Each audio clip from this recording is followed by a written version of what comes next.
And we are back on the First Down Podcast. Now, today we'll be covering my Week 7 waiver radar. Now, I apologize for last week.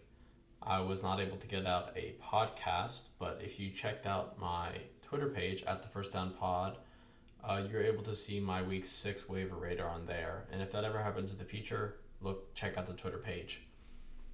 So let's get right into Week 7. At quarterback, the first guy I'm looking at is Tua. I'm not going to even attempt to say his last name. But Tua is rostered in 27.2% of ESPN leagues. Tua had 21.36 fantasy points last week, which was 11th among quarterbacks. He just returned from injury, so that was his first game in a couple weeks. In this week, Tua has a favorable matchup against Atlanta. He's returning possibly some of his weapons, such as Devontae Parker. And kind of with his combination of weapons, I think he can have a decent day if you're looking for a quarterback replacement. Maybe you had Russell Wilson and looking for a quarterback this week to stream, and Tua is a good option. The second quarterback I'm looking at is Teddy Bridgewater. Bridgewater is only rostered in 20.6% of ESPN leagues. Teddy has averaged 18.44 fantasy points for the last 2 weeks since his injury in week 4. So he's had some decent performances. Teddy has some favorable matchups upcoming. They play at the Cleveland Browns, and the Browns have struggled defensively, and especially considering this week. That's a Thursday night game, and Cleveland has a lot of offensive starters out this week, notably Nick Chubb and Kareem Hunt. So I don't expect their offense to be as efficient, and therefore I think the Broncos and Teddy Bridgewater will have more opportunities. So they play Cleveland this week, and then Washington the following week, who has one of the worst pass defenses in the NFL. So if you're looking for a quarterback, Teddy Bridgewater is also a good option. Players you can drop at the quarterback position, that would be Baker Mayfield. He's been on my drop list since week 1, and this is one of those ones that I actually haven't been wrong on. Mayfield just suffered another injury. At the same time, he hasn't been a consistent fantasy producer, so it's safe to drop Mayfield in all leagues. Now, moving on to running back, there are two sort of deep options at running back. You really have to look down the list to find these guys, or maybe you probably not even heard of them. The first one is Ernest Johnson of the Cleveland Browns. Now, Johnson is rostered in 2.5% of ESPN leagues, so you probably have not heard his name until today. But he's slated for his first career start on Thursday night. Nick Chubb and Kareem Hunt, as I said before, are out for this game, and Johnson's sort of the next man up. Now, I don't. At the moment, we don't know how long Nick Chubb will be out. We know Kareem Hunt is in the IRs, and they're kind of expecting him to be out 5 to 6 weeks at this point. But Nick Chubb, a little bit more unsure. So Johnson may only have one start, but if you really need a running back to play this week, Johnson, it could be a decent option. The second one is Jarrett Patterson of the Washington football team. Now, Patterson's only rostered in 1.2% of ESPN leagues, and picking him up is more contingent on Antonio Gibson's health. At the moment, he had an MRI on his shin on Monday. The results haven't come out publicly yet, so we'll see if Gibson does play. But if he does miss time, Jarrett Patterson is an interesting player to look at. He'll most likely split the work with running back J.D. McKissick, who will be the popular option to pick up. But McKissick is, more of a pass-catching back, and although they do use him in the rushing attack, Patterson will definitely get opportunities. I would say without Gibson, Patterson could get 8 to 10 carries a game, and maybe even fall into the end zone. So, at a position where you're looking for any sort of opportunity, I think Jarrett Patterson's an interesting option. Running backs that you can probably cut bait with at this point are Devin Singletary and Jamal Williams. Singletary Mainly splits carries with Zach Moss and hasn't really done much with his opportunities. Zach Moss has been a little bit more efficient and has been able to find the end zone a little bit more often.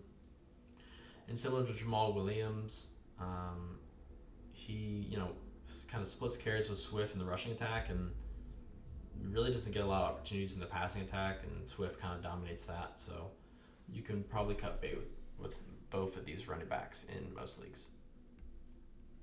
A wide receiver to look at this week is Jamison Crowder. Now, I had Jamison Crowder on the waiver radar, I believe, 2 weeks ago as well, coming off injury. And he's only rostered in 31% of ESPN leagues, and he's had 15 targets over his first 2 games coming off injury. Fantasy is a game of production and efficiency, and Crowder is definitely getting,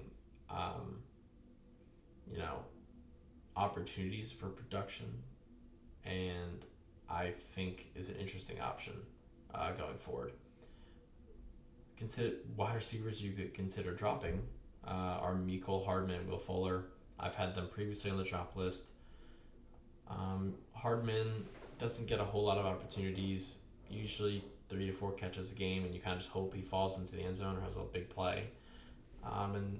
There are certainly better options out there. And Will Fuller has been on the IR for most of the season.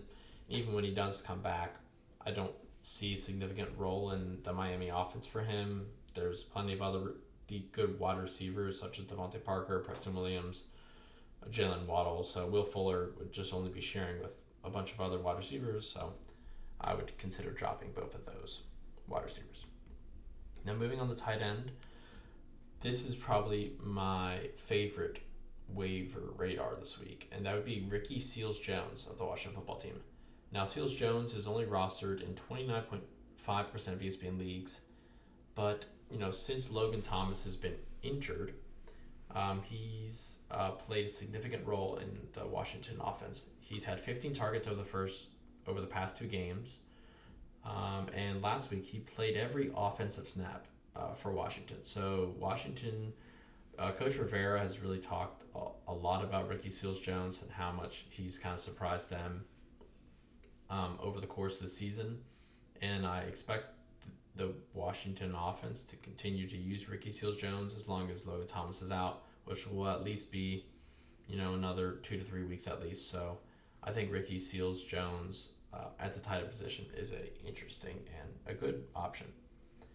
Tight ends you can consider dropping Robert Tonyan and Jonnu Smith. Robert Tonyan has been on my list for a couple weeks. He's just over 50% owned right now, and I expect that to continue to fall. He's just not really playing a big role in the Green Bay offense.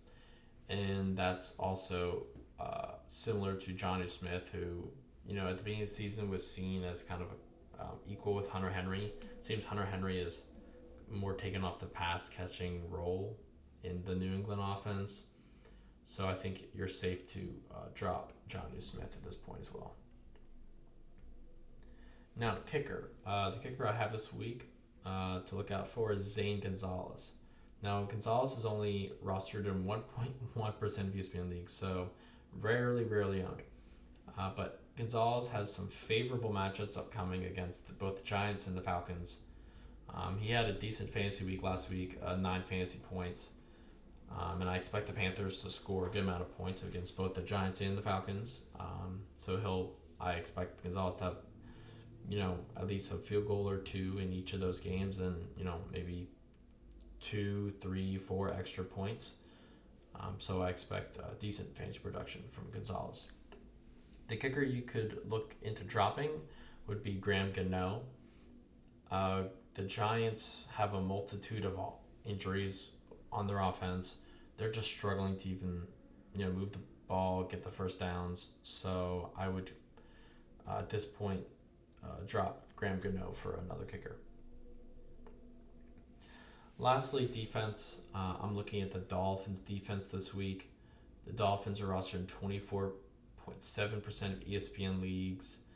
And the Dolphins, for this case, I only see them kind of as a 1-week pickup. They play the Atlanta Falcons this week. I've talked about a lot of players having favorable matchup against the Atlanta Falcons, and that's similar with the Dolphins defense. They'll have plenty of opportunities for turnovers. So I think the Dolphins defense is a good option this week. A defense that you could drop that's owned in more than 50% of leagues would be the Bengals. I think really the Bengals were just picked up a lot this past week for playing the Jaguars, but now they have a more difficult matchup in playing the Ravens. So I would drop the Bengals defense. So that's a wrap for today. Please subscribe, like, review the podcast. It's also available on YouTube. And check out the Twitter page at the First Down Pod. And look out for next week's episode, Week 8 Waiver Radar.